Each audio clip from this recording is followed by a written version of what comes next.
¿Qué tal amigos? Ahora aquí tenemos una 2019 F-150 con el motor 3.5 que hace ruido al encenderla solo por unos cuantos segundos. El problema de estos se encuentra en lo que son los engranes del árbol de levas, y para repararlo se necesita cambiarlos. Aquí tenemos los viejos y aquí tenemos los nuevos, ¿sí?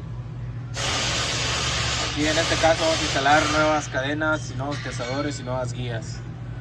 Eso es todo amigos. Gracias por ver mi video.